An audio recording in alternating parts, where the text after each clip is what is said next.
there have been criminal tax charges levied on Trump Organization in New York. Is it in any way going to affect your business partnership?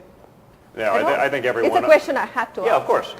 I think it's a question, totally reasonable, and I think, everyone in the world understands, like everything else. Russia was real for 5 years, and then it wasn't. These things, the criminal tax, just so we understand what we're talking about, it's $1,200 a year for 15 years because a CFO was doing something on his personal thing. So that's so because we're out there, because the nature of all of the other nonsense that they've tried to throw at my father, that's what they were able to get.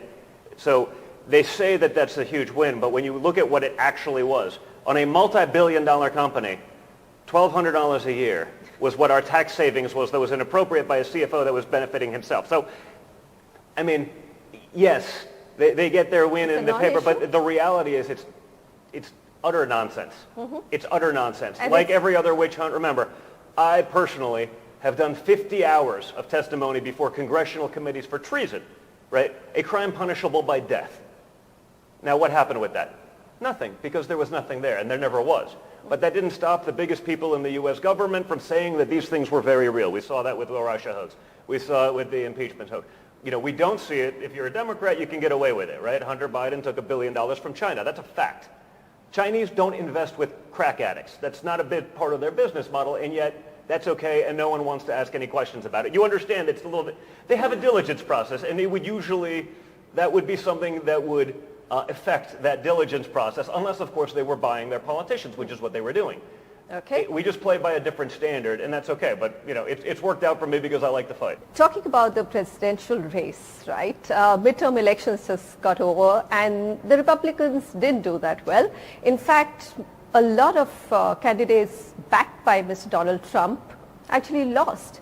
And they all were, resting on, or they at least were proponents of the same theory of the big lie and the fact that the election was stolen.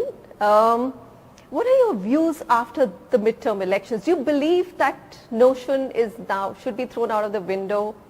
No, well, listen, I think there's gamesmanship. I think the reality right now in the U.S. for elections is right now it's not about the candidates who's going to run a better ballot harvesting operation. I don't think Republicans are losing on issues right now. The Democrats, we've had some conversation before this. Look at the policies. What have they done for Americans? Gas prices are doubled. Interest rates are going through the roof. Inflation's crushing people at the things that are being pushed. Let's get in war with Russia. What could go wrong?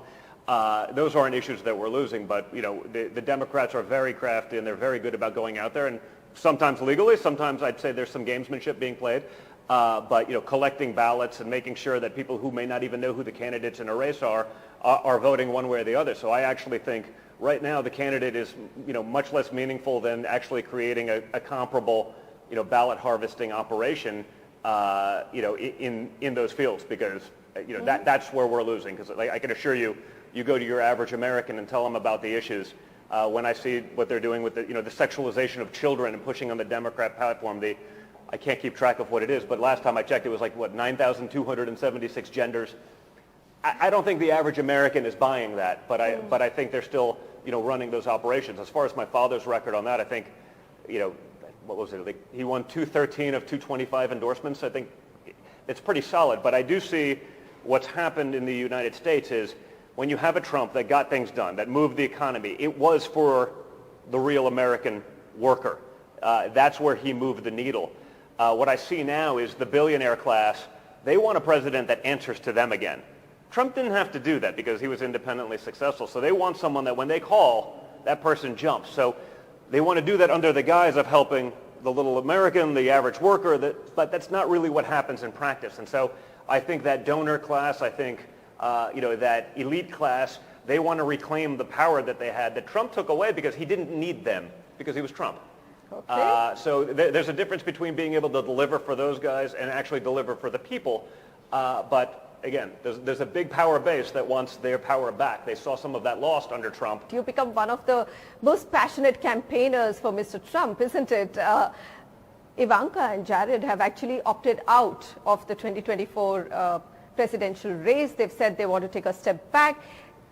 And there is a differing opinion saying that, they've stepped back simply because the last term of the President Trump was very controversial. Is that so? Oh, again, I don't know if it was controversial when you talk about reality, right? There's what was created, and you saw that with me here in India, right? When we had a pretty good conversation about India, and then the Washington Post gets a hold of it and said that I said something that no one with a brain or no one that was actually watching the interview would have said. So it was controversial because Russia was made up, because of they created controversy because they didn't like someone stepping in from the outside that was challenging the power structure that existed in Washington, D.C. For me, I guess during politics I found out I have the stomach for that. Not everyone does. Not everyone wants to deal with that all the time. I mean, it's a brutal and it's a vicious game. For me, that happens to be a happy place for me. I like the fight. So it's good. Ivanka and Jared, they were incredibly dedicated to that. But, to do that again and to go through that process, brutal is the word you use. It is. But it's well, not I mean, easy. like I said, look at. I'm seeing your social media account on a daily basis. I mean, that's you have to fight. But again, look at what. I mean, they were out there, the top people in the U.S. government, wanted to try me for something that is punishable by death. I mean, again, it was all nonsense. I mean, there's a better word for it. I just don't think I can use it on TV. But it was all nonsense, and they all knew it. But it didn't matter. You see what's coming out this week with Twitter. It was all nonsense. Everything's a conspiracy, except for 6 months later when it turns out to be 100% true. So while they say it was a tumultuous, well, it was only tumultuous because that was created by the press. When you actually look at what was delivered, the lowest all-time, unemployment numbers, highest GDP growth, highest income, every minority across America was doing better at all-time records. I mean, so I don't know.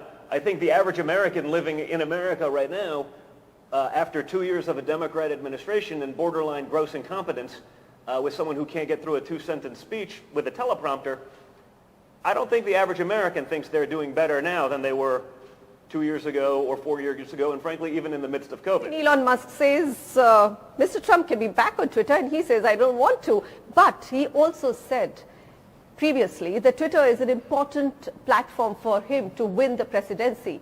So do you see him coming back before 2024? Well, he started Truth Social. He started his own, right? So, that's the reality. Everything's fair for everyone, but then if they don't like you, they censor you. And then they say, well, if you don't like it, go build your own. So then you do. And then an Amazon Web Services says, well, now we're going to cut you off. So they want you to go do your own, but they don't really want to because they want that control. So we actually did that. We created his own social media platform, and it's been an incredible success. And a media company too. And media company is part of it. And so there is a sort of a parallel economy emerging because people understand now, finally. I probably got it a little bit earlier than most, but people understand now that there was never really a pretense of actual objectivity or equality. It's just, we're going to let you think that, but we're going to smother you, right? They testified before Congress under oath that Twitter did not shadow ban. There was no bias, and yet now we're reading it. I mean, I just found out yesterday I was, of course, one of those people, and I knew that. Because even when I had 1 or 2 million followers, I could get 5,000, 10,000 retweets, and then I had 8 million followers, and I was getting 3. I'm saying, I have a feeling something's wrong. I understand. Very quickly, did you see any benefit of, Mr. Trump becoming the president those 4 years? How much did they benefit the brand, the sales? And if he comes back, do you think that would be phenomenal for you here in India? We've seen a very constant demand for the Trump brand, both before the presidency, during and after. If anything I saw was a dip in our ability to do more business because they voluntarily decided to not do any new Trump deals. But we had a couple that we could have, we were talking about, hey, if we push it, we can get this thing done in the 2 weeks that we have left.